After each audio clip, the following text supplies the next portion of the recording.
Genesis 39. And Joseph was brought down to Egypt, and Potiphar, an office of the Pharaoh,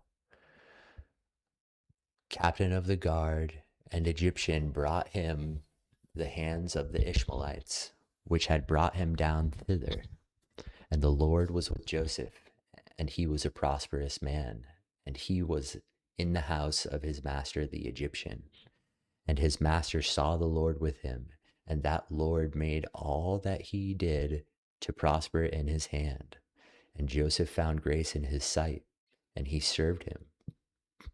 And he made him oversee his house and all that he had put into his hand.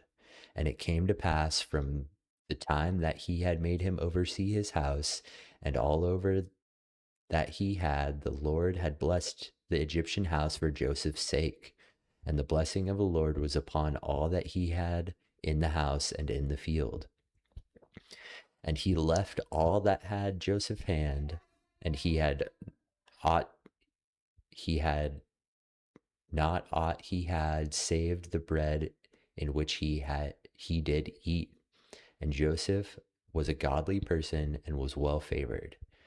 And it came to pass after all these things that his master's wife cast her eyes upon Joseph and said, Lie with me. But he refused, and said unto his master's wife, Behold, my master wrought not what is with me in this house, and he hath committed all that he hath to my hand. There is none greater in this house than I, neither hath he kept back anything from me but thee, because thou art his wife. How then can I do this great wickedness and sin against God? And it came to pass as she spake to Joseph day by day, that he hearkened not unto her to lie by her or to be with her. And it came to pass about this time that Joseph went into the house to do his business, and there was none of the men of the house there within. And she caught him by his garment, saying, Lie with me. And he left his garment in her hand and fled, and got him out. And it came to pass, when she saw that he had left his garment in her hand, and he was fled forth, that she called unto the men of her house, and spake unto him, saying, He hath brought in Hebrew unto us.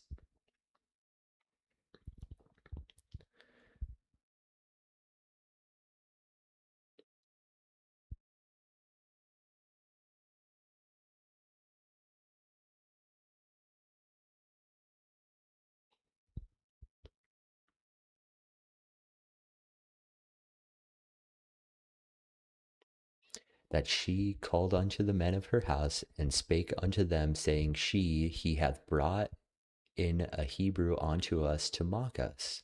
He came in unto me to lie with me, and cried with a loud voice. And came to pass, when he heard I had lifted up my voice and cried, that he had left his garment with me and fled, and got him out. She laid his garment by her until his Lord came home. And she spake unto him according to these words, saying, The Hebrew servant which thou hast brought unto us came unto me to mock me.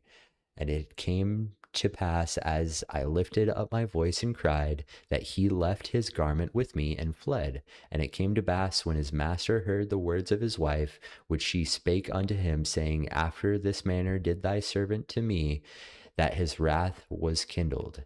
And Joseph's master took to him and put him into prison, a place where the king's prisoners were bound, and where he was there with the Lord. And he was there in the prison, but the Lord was with Joseph, and showed him mercy, and gave him favor in the sight of the keeper of the prison. And the keeper of the prison committed to Joseph's hand all the prisoners that were there in the prison, and whatsoever they did, he was the doer of it. The keeper of the prison looked not to anything that was under his hand, because the Lord was with him, and that which he did, the Lord made it to prosper.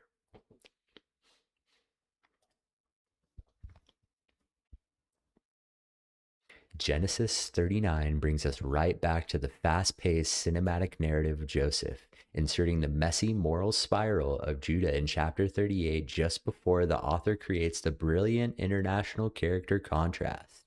While Judah is up in Canaan, compromising his integrity with locals at the crossroads, Joseph is down in pagan Egypt, isolated from his family, facing a masterclass in temptation, and holding the line of personal holiness flawlessly.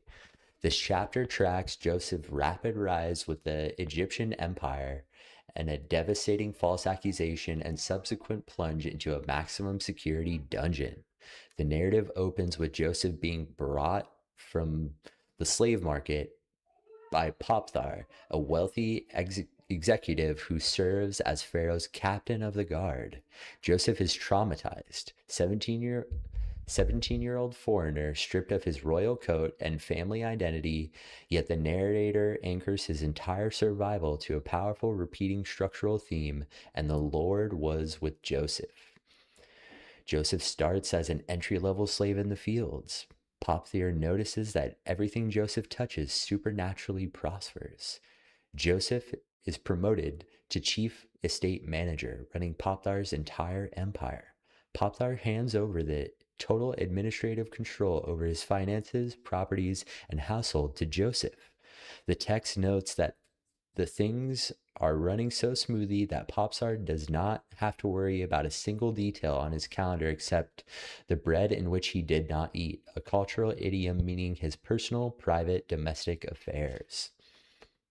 Verse 6 drops a crucial literary pivotal note.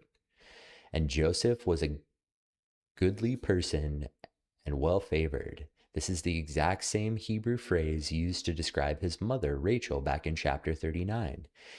He inherited her striking physical beauty and athletic build. This good looks targeted him for trouble. Potiphar's wife notices a young manager and launches a relentless, aggressive campaign of sexual harassment. She approaches him with a blunt, predatory demand, "Lie with me." Joseph flatly refuses her invitation, offering an incredibly sophisticated, ethically airtight defense that operates on 3 distinct levels. He points out that Potiphar has trusted him implicitly, withheld absolutely nothing from him except his wife. To sleep with her would be the ultimate corporate betrayal of his boss. He notes that she is fundamentally another man's wife. Joseph utters the defining line of his character in verse 9, how they can do this great wickedness and sin against God. Notice that Joseph does not view adultery as a victimless social hookup or a minor mistake. He views it as a direct cosmic assault against the holiness of Yahweh. Despite his firm boundary, she does not back down. She traps him in daily whispering the invitation over and over while he systematically avoids even being in the same room with her. The crisis reaches a boiling point on the day when the entire Egyptian staff is out on the villa for a festival holiday. Joseph walks into the quiet house to audit the books, and Potiphar's wife springs a physical ambush. She grabs him tightly by his garment, screaming, "Lie with me." Faced with predatory physical assault, Joseph realizes that trying to talk his way out of is a losing strategy. He performs the ultimate act of spiritual survival. He slips completely out of his tunic, leaves the clothes behind in her hands, and sprints naked or underdressed out into the open courtyard. Furious at the act of being rejected, Potiphar's wife instantly flips the script from seduction to a malicious cover-up. She holds onto Joseph's garment like a piece of forensic evidence and screams for the local guards. She crafts a highly calculated, racially charged lie to protect her public status. "See, he hath brought me in a Hebrew, he hath brought in a Hebrew unto us to mock us. He came unto me to lie with me, and I cried with a loud voice." When Potiphar arrives home from his shift at the palace, she delivers exact same performance to him, framing Joseph as an ungrateful, predatory immigrant. The text notes that Potiphar's wrath was greatly kindled. However, the understanding of an ancient Egyptian legal history reveals a massive piece of hidden context. Potiphar does not execute Joseph. Under ancient Egyptian law, a slave who attempted to rape a high-ranking nobleman's wife was automatically executed on the spot via impalement or beheading.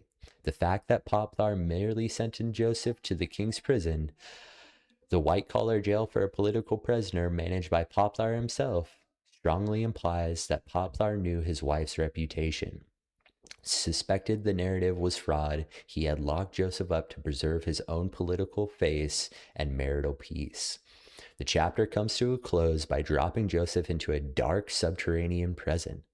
The dreamer has officially hit a new low, terrifying low point. The moment Joseph hits the floor of the dungeon, the narrator brings back the grand, unyielding theme of the entire cycle in verse 21. But the Lord was with Joseph and showed him mercy and gave him favor in the sight of the keeper of the prison. Inside Potiphar's house, God made Joseph chief manager of the villa. Inside the king's prison, God made Joseph the warden over all the inmates. Joseph's integrity, emotional intelligence, and administrative balance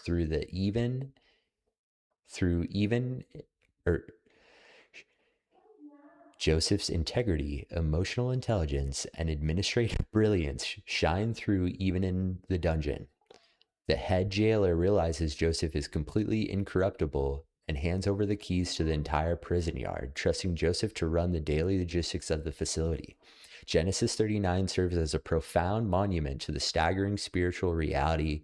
God's presence is not dependent on your location or your comfort. Whether Joseph is wearing a royal tunic in Canaan, a manager's robe in a mansion, or iron shackles in a dark dungeon, he remains a free prince of God because his character is entirely anchored to the unseen creator. With Joseph now running the logistics of the royal prison, the stage is perfectly set for chapter 40, where two of the Pharaoh's top cabinet members are about to get locked up inside his block.